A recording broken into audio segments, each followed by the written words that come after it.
agregar atribuições. Entendeu? Agora, no final... Agregar atribuições. Agora, no final de 2012 até o final de 2013, entendeu? Está suspensa a 2010, temporariamente. Nós estamos reestudando, porque saíram os arquitetos e deu um impacto tremendo no sistema.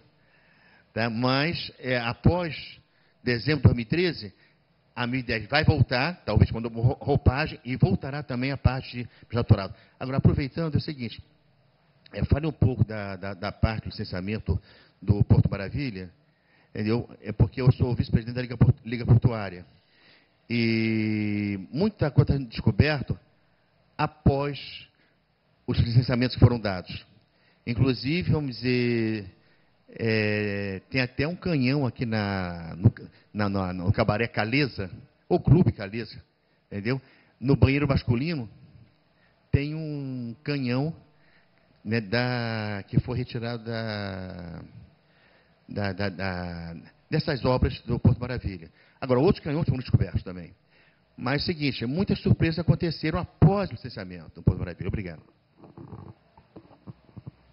Eu não sei, a Camila trabalhou no Porto, não sei, eu não acompanhei exatamente Porto Maravilha, mas, eventualmente, quando você tem uma necessidade de uma escavação mais profunda, né, você não tem como fazer isso na fase de prospecção e sondagem.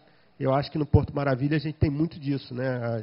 Algumas fundações são bastante mais profundas, e aí só no trabalho de monitoramento é que vai ser encontrado. Na área do Porto, Camila Leal, eu sou conselheira consultiva do CBA. Nas obras do Porto Maravilha, pelo que eu fiquei sabendo, não sei se é uma informação verídica, né? Que não houve as primeiras etapas do licenciamento, acompanhando o licenciamento ambiental, no caso do INEA, porque era uma área já construída, para poder fazer a parte de prospecção, teria que ter sido retirado o asfalto, aquela coisa toda da região, né?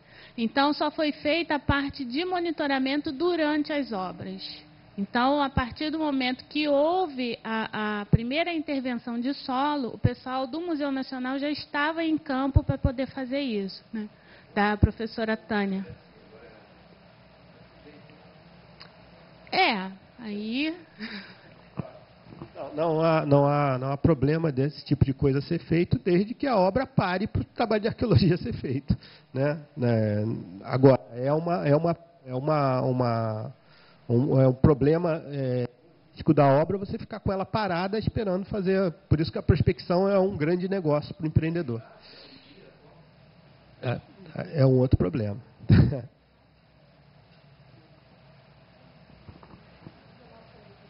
Colega aqui primeiro. Alô?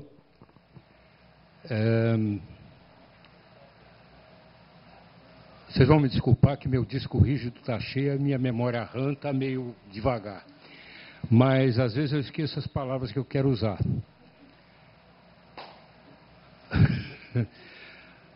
Mas eu tenho uma dúvida com relação a respeito dessa profissão. Eu acho que há uma proliferação muito grande de profissões atualmente, inclusive na própria engenharia. Quando você fazia uma engenharia civil, você tinha a parte de... você estudava em química aplicada, você estudava a engenharia de petróleo, tá certo? E hoje você tem engenharia de petróleo, que são 3 ou 4 livros da engenharia química e da engenharia mecânica, que é mecânica dos fluidos, etc, etc. Então, eu vejo o seguinte: na parte ambiental você tem a vertente zoológica, a vertente geológica, tá certo? E era a história natural, tá certo? Que a gente aprendia no Pedro II, você aprendia Valdemiro Pote, etc, etc, aprendia tudo isso. E hoje em dia é uma tendência a fazer um caça-níquel de vários cursos, engenharia de petróleo, engenharia química, etc. Então, me parece, por exemplo, meu genro, que está agora como curador do Museu ele fez um curso na Sorbonne, e minha filha acompanhou ele nesse curso. Eles tinham dado Então, ele hoje está tomando conta do Museu de Paleontologia, substituindo o Vanzolini, que é biólogo também e tomou conta dessa parte. Então, eu fico pensando que a gente precisa ter muito cuidado e não compartimentalizar muito essa coisa. Por exemplo, qual é a diferença entre paleontologia e arqueologia? Deve ter uma diferença, é claro, tá certo? Mas se você não juntar as duas coisas e também não colocar também a engenharia junto, em paralelo, vamos dizer assim, preparar a engenharia também com vistas a essa... os arquitetos, por exemplo, têm uma visão de preservação de patrimônio. Os biólogos têm essa coisa. Os geólogos são preocupados com deslizamento.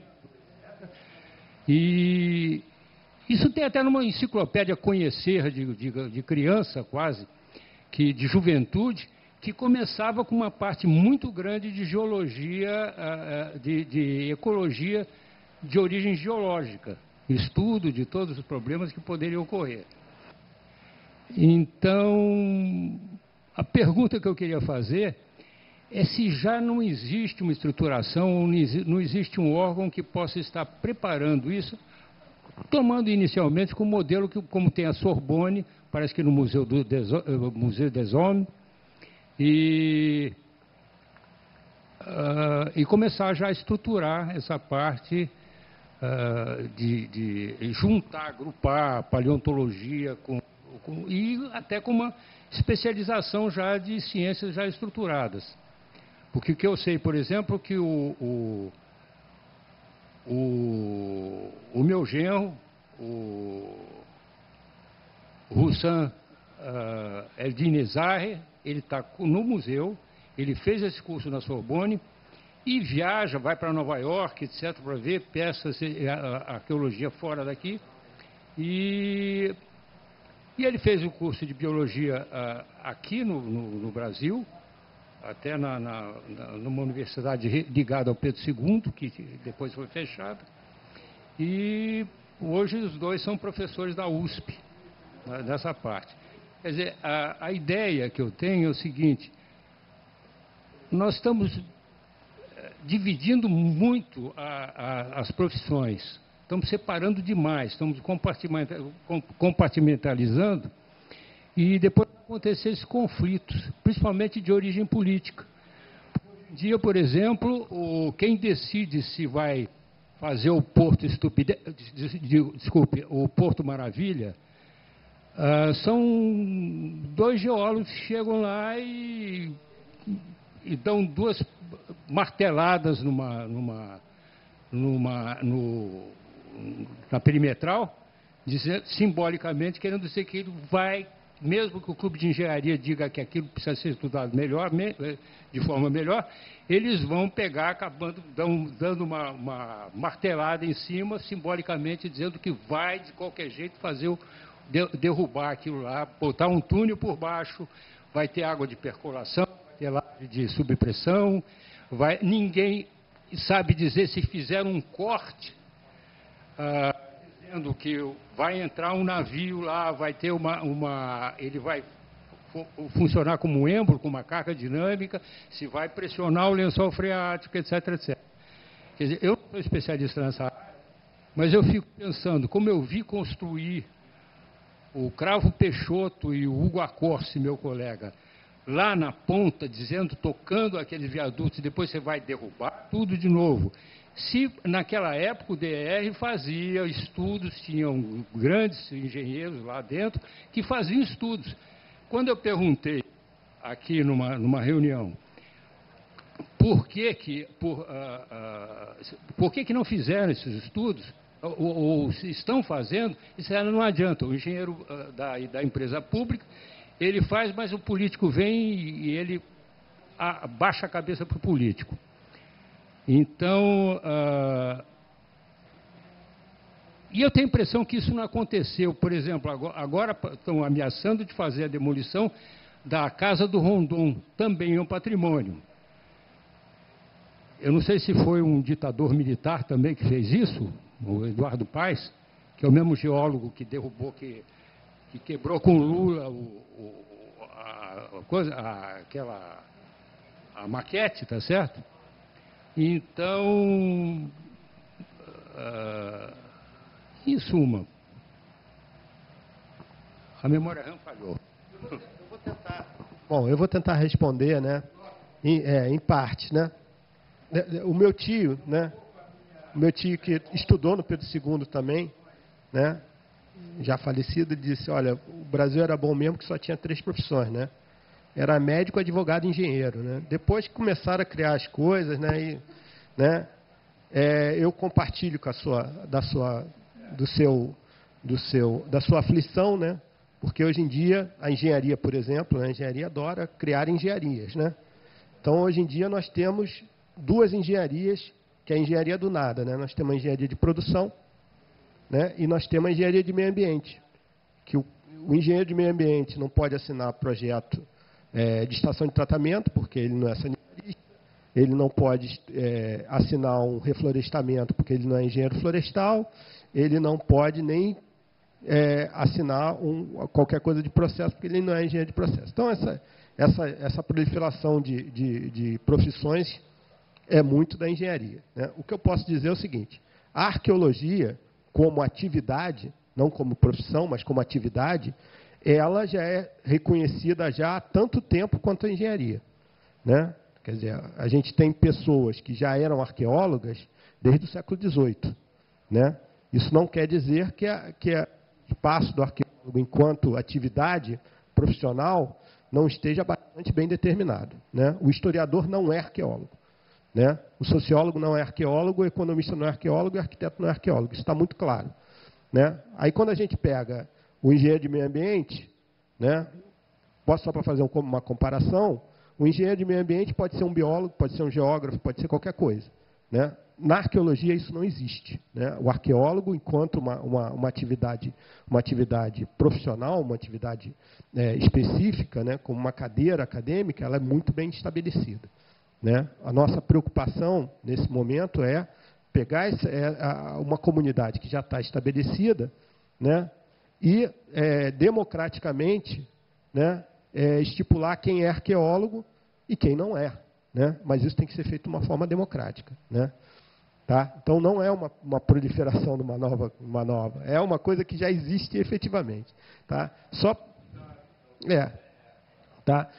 Não é a mesma coisa do que sei lá, não sei quem me falou, cara, não, vamos criar a paleogeografia, então o geógrafo vai poder fazer arqueologia. Isso é um absurdo, né? A gente não pode embarcar nisso, né? O geógrafo que quiser trabalhar com arqueologia, ele vai se qualificar na arqueologia, né? O CBA está aqui até para ajudar, mas, né?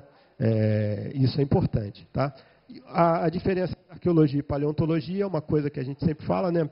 É uma coisa importante, né? A paleontologia é uma ciência natural, né? Com uma grande interface com a biologia e que estuda os animais que existiram no passado e já estão extintos, né? A arqueologia não, a arqueologia é uma ciência social que estuda as sociedades do passado ou patrimônio cultural da sociedade atual, tá? Então elas estão bem divididas, tá ok? Só ali, o primeiro colega ali só eu estou respondendo, gente. Prezado, eu sou Ricardo Félix, do Movimento dos Trabalhadores Sem Teto. Perdoe, porque o meu modo é grosseiro mesmo.